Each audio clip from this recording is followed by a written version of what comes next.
নমস্কার বন্ধুরা, আজকে আবারও রাতের বেলায় নতুন ভিডিও নিয়ে এলাম। তো আজকে আমি বানাচ্ছি আমলকির মোরব্বা। তো আমি এই আমলকির মোরব্বা কীভাবে বানাবো সেটা জানার জন্য আমার ভিডিওটি লাস্ট অবধি দেখতে থাকুন, এবং যারা যারা আমার চ্যানেলে নতুন তারা অবশ্যই সাবস্ক্রাইব করবেন।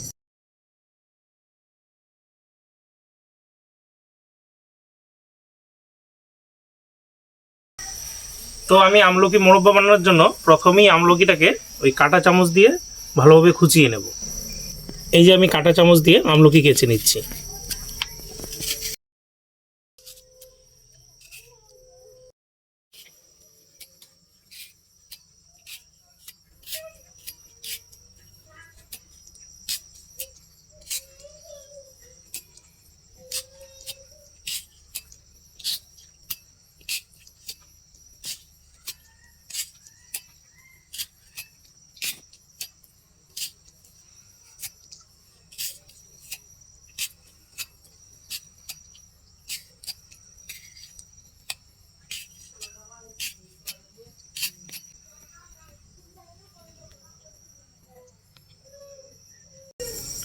তো আমি এখানে আমলকিগুলো খুব সুন্দরভাবে কেচে নিয়েছি।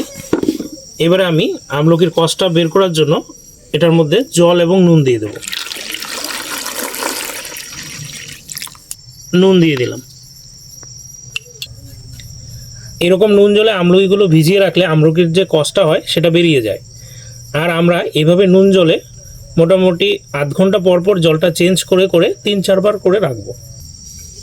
তো আমি এখানে আমলকিগুলো 3 বার জল চেঞ্জ করে রেখেছিলাম। তো মোটামুটি আমি 1.5 থেকে 2 ঘন্টা আমলকিগুলো নুন জলে ভিজিয়ে রেখেছিলাম এবং আধ ঘন্টা অন্তর অন্তর জলটা চেঞ্জ করেছি। তো এবার আমি আমলকিগুলো উঠিয়ে নেব।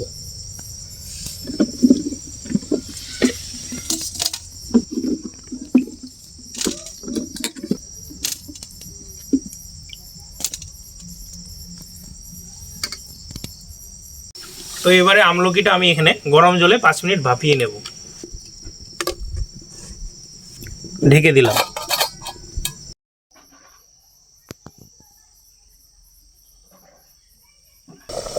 তো আমি এখানে আমলকি 5 মিনিট ভাপিয়ে নিয়েছি। এই দেখুন আমলকিটা অনেকটা সফট হয়ে গেছে। এই যে অনেকটাই সফট হয়ে গেছে।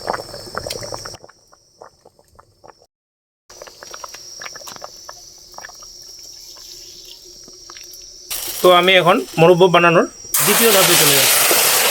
তো আমি এখানে প্রথমে কড়াইতে জল দিয়ে দেব।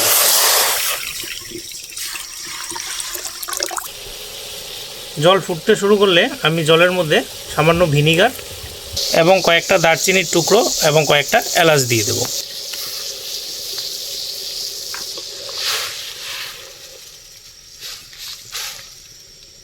আর আমি এখানে 400 গ্রাম মতো চিনি দিয়ে দেব।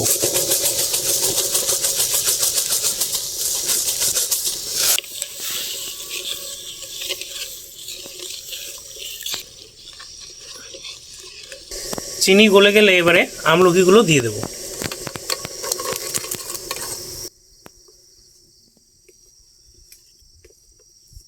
তো এবারে আমলকিগুলো আমি এখানে জাল করে নিচ্ছি এবং মাঝে মধ্যে আমলকিগুলো একটু নেড়ে দিতে হবে।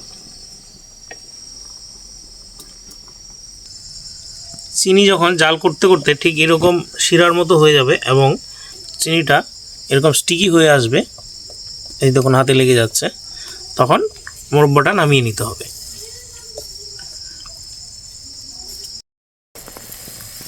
মোরব্বা হয়ে গেছে, এবারে নামিয়ে ঠান্ডা করে নেব।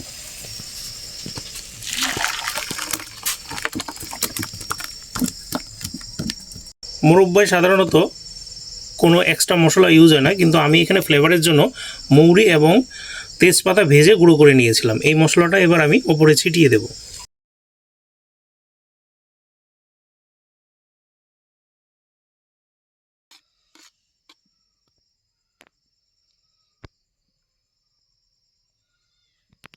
তো এখানে মোরব্বা হয়ে গেছে, এবার আমি এটাকে ঠান্ডা করে নেব এবং ঠান্ডা করে আমি এটাকে কাচের বয়ামে রেখে দেব এবং কাচের বয়ামে রেখে এটা দীর্ঘদিন যাবত আমরা খেতে পারবো।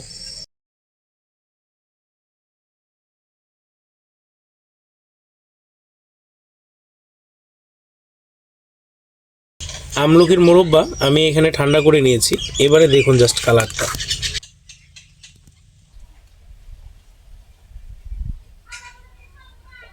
এবারে মোরব্বা আমি এই যে কাচের একটা বয়াম নিয়ে নিয়েছি, এখানে আমি রেখে দেব।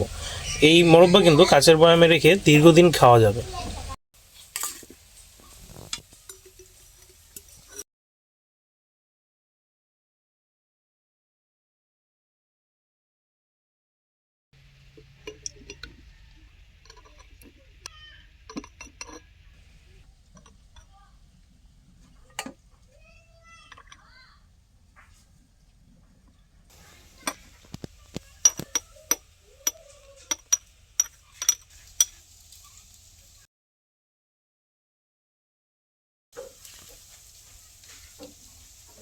তো এই যে আমলকির মোরব্বা একদম রেখে দিয়েছি আমি জারে।